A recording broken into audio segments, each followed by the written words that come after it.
अस्सलाम वालेकुम दोस्तों, इसी दुआ के साथ कि अल्लाह ताला आप लोगों को ढेरों खुशियों से नवाजे और आप लोगों के तमाम दुखों को दूर फरमा दे। आमीन सुम आमीन या रब्बुल आलमीन। तो आज मैं कटिंग करने लगी हूँ 3 से 4 साल की बच्ची का फ्रॉक। नाप वगैरह जो है वो सारे मैंने ले लिए थे, बस उनका निशान लगाना रह गया था। बस वही नाप के निशान लगा रही थी और निशान जो है ना वो बहुत ज़्यादा डिफ़िकल्ट हो रहा होता है, बीच में मिक्स हो रहा होता है। छोटी बच्ची का ज़्यादा अहम होता है ना वो सीना, तो ऐसे लगता है कहीं ज़्यादा छोटा ना हो जाए, ज़्यादा बड़ा ना हो जाए, तो बस उसके लिए काफ़ी ज़्यादा ध्यान रखना पड़ता है। और बस जो मैंने निशान लगाए उन्हीं निशानों के ऊपर बस मैंने जो ट्रेसिंग की हुई थी मैंने उसके ऊपर ही कटिंग करनी स्टार्ट कर दी थी। मार्जिन मैंने ज़्यादा नहीं रखा था क्योंकि कपड़ा बहुत ज़्यादा मुझे थोड़ा लग रहा था, तो इसलिए मुझे ये हो रहा था कि ये ज़्यादा छोटा ना हो जाए सूट। तो बस इसकी जो पेटी थी ना उसको मैंने सबसे पहले कट करके अलग कर लिया था और उसका जो है आधा इंच होता है ना उसकी गहराई गुलाई जो देनी होती है वो मैंने दे दी थी। जिस तरह आम हर फ्रॉक की कटिंग होती है उस तरह से कटिंग कर ली थी। और फिर नीचे वाला बॉर्डर उसका भी मैं चेक कर रही थी क्योंकि मुझे इसमें डालनी थी चुने और मुझे ये कपड़ा थोड़ा लग रहा था क्योंकि चुने डालनी थी, वो ऑटोमेटिकली थोड़ा हो जाता है चुने डालने के बाद। तो सबसे अहम पॉइंट ये होता है कि सारी कटिंग हो जाए। नॉट्स लगाने बहुत ज़्यादा ज़रूरी होते हैं ताकि सिलाई जो है एक बराबर बैठे। और बस यहाँ पर जो है वो चुने डालने के लिए मैं कच्ची सिलाई लगा रही हूँ पूरे कपड़े के ऊपर और फिर बस इस धागे को जो है वो मैं खींचूंगी और सारी सिलाई जो है वो चुनों में तब्दील हो जाएगी।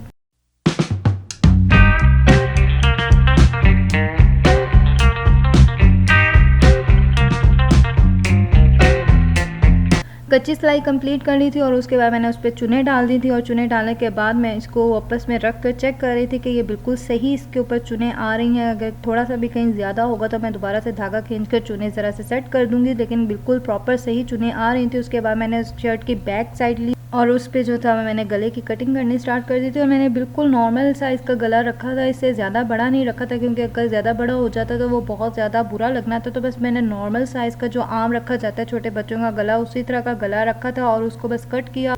और मेरे पास जो एक्स्ट्रा ग्रीन कलर का कपड़ा पड़ा था जो कि मैंने पिछला एक सूट सिया था, उसका कपड़ा थोड़ा सा मेरे पास बच गया था, बस उसका मुझे यूज़ करना था। मैंने उस कपड़े को यूज़ किया और उसका जो था वो मैंने पलटा लगाया था। और इस तरह से जो मैंने जो कपड़ा कटिंग किया था ना उसी कपड़े के ऊपर रख के मैंने दूसरा कपड़ा कटिंग कर लिया था। वो बहुत ज़्यादा अच्छा से जो है वो गुलाई आ गई थी। और यहाँ पर मैंने दोनों को एक ही साइज़ में रखा था, लेकिन फ्रंट वाला थोड़ा सा गहरा किया था, ज़्यादा गहरा नहीं किया था, पिछले वाले से थोड़ा सा नॉर्मल गहरा करने के बाद उसके बाद सिलाई लगा ली थी।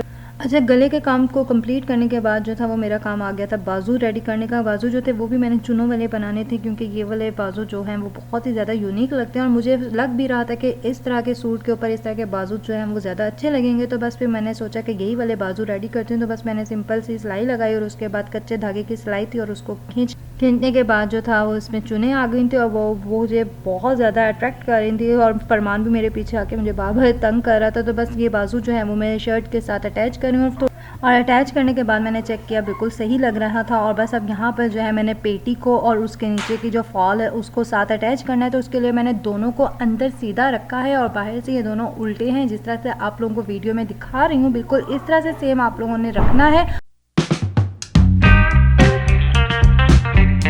दोनों पार्ट्स को आपस में अटैच करने के बाद यहाँ पर मैं कटिंग करने लग गई थी पेपर पट्टी की। कुछ लोग इसको कहते हैं पेपर पट्टी और कुछ लोग कहते हैं इसे चिप्स बुकरम। आप लोग क्या कहते हैं कमेंट सेक्शन में कमेंट करके मुझे ज़रूर बताइएगा। बस यहाँ पर मैं इसकी स्ट्रिप्स कटिंग कर रही थी। 2-2 इंचज़ की जो स्ट्रिप है वो मैंने इसकी ले ली थी और बस उसको मैंने सीधा पहले तो बिल्कुल सीधी लाइन से एक लगा ली थी ताकि पेपर पट्टी जो है वो ख़राब कट ना हो। और बस उसके बाद उसकी कटिंग जो है वो मैंने स्टार्ट कर दी थी और बहुत ही ज़्यादा ध्यान से मैं कटिंग कर रही थी क्योंकि हल्की सी भी पेपर पट्टी सिरक जाए ना तो बहुत ज़्यादा ख़राब हो जाती है और बिल्कुल भी सही नहीं कटिंग हो पाती है। तो फिर इसलिए ध्यान से कटिंग करनी बहुत ज़्यादा ज़रूरी है। इसको कटिंग करने के बाद मैंने कपड़े के ऊपर जो है इसको पेस्ट कर लिया था, आयरन के साथ अच्छी तरह से पेस्ट कर लेना और उसकी भी मैंने कटिंग कर ली थी।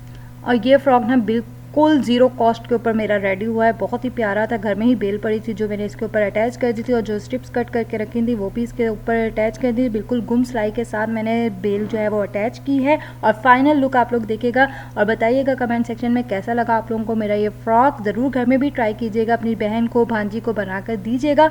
उम्मीद करती हूँ कि आप लोगों को मेरी ये वीडियो बहुत अच्छी लगी होगी। मेरी वीडियो को लाइक कीजिएगा, शेयर कीजिएगा, मेरा चैनल सब्सक्राइब करना मत भूलिएगा, बेल आइकन लाजमी प्रेस कर दीजिएगा। अल्लाह हाफिज़।